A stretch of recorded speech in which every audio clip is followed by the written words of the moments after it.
Oh wow, Mason. Two monitors set up on an arm? That looks kinda cool, right? Kinda fancy. Oh, and there's even a spot for a third. You trying to do some triple monitor? Yeah, I am trying. That's the key part of this, trying. So as you can see, if I'm just holding the camera like this, you're none the wiser. It looks like, oh, just put another monitor in, it'll probably be fine, right? But the actual thing is that there's a massive issue. These are like way too long.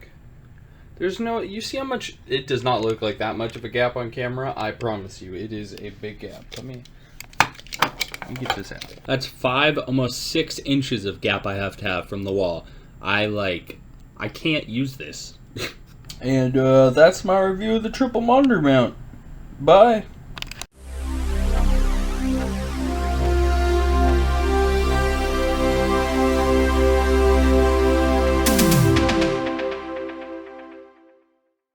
Now this massive thing here is the Echogear triple screen monitor stand for gaming. Now I'm actually going to be using this more so for productivity than gaming, but don't tell them. It's okay. I think it'll work. Also, for funsies, here's the other monitor mount compared. As you can see, there's quite a size difference here. It might speak to the quality of each product a little bit. So getting everything open's pretty simple. It doesn't really come in a lot of packaging. As you can see, it takes me no time at all. There's not a lot of weird little parts flying around. Now this doesn't come in a lot of parts. A lot of this is actually pretty much pre-assembled. You have the base clamp, you have like the mounting pole, and then you have this railing arm thing, and that's really all minus the screws.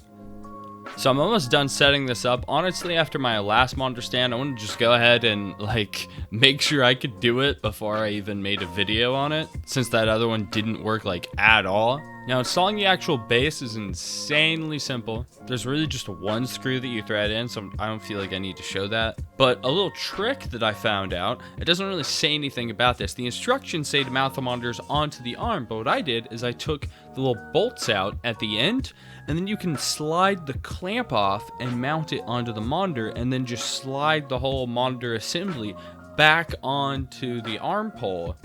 And it works really well, and you don't have to like hold it in air and screw it in at the same time.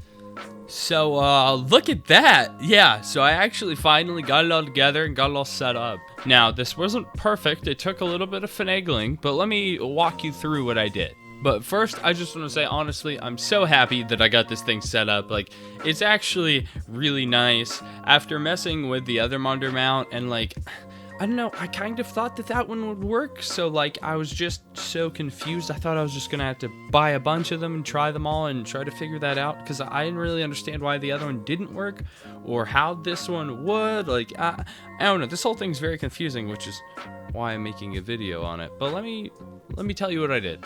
So the bezels look really good. I think this is about as good as I'm gonna be able to get it.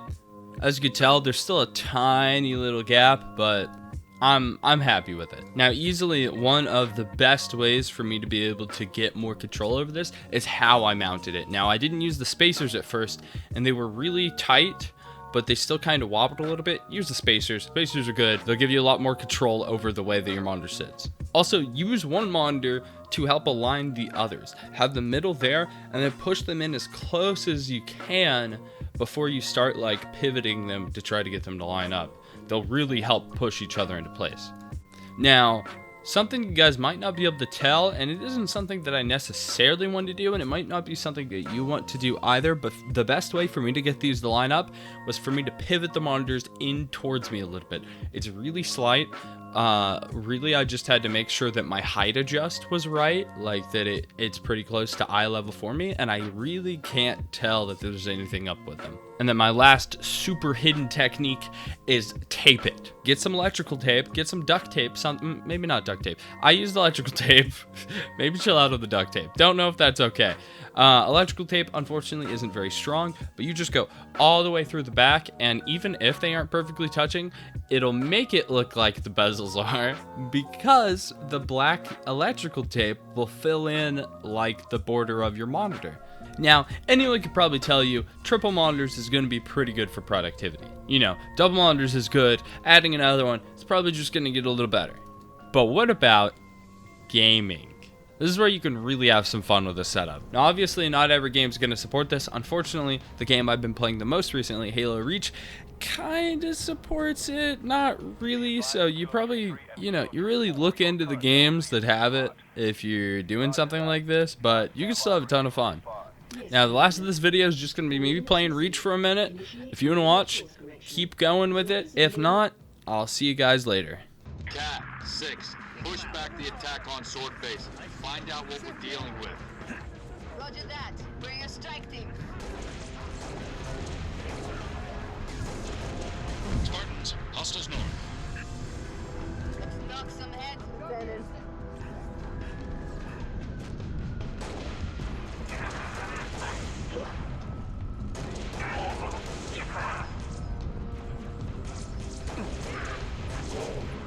Keep pouring it on.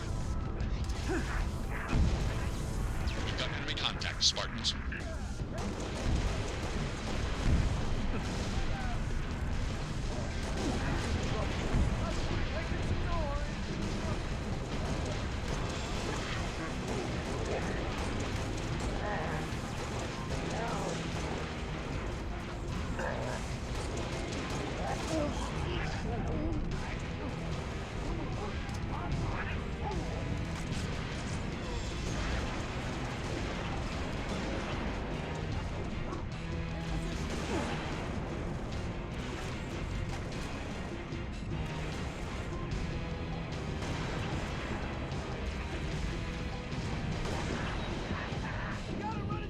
Where that came from?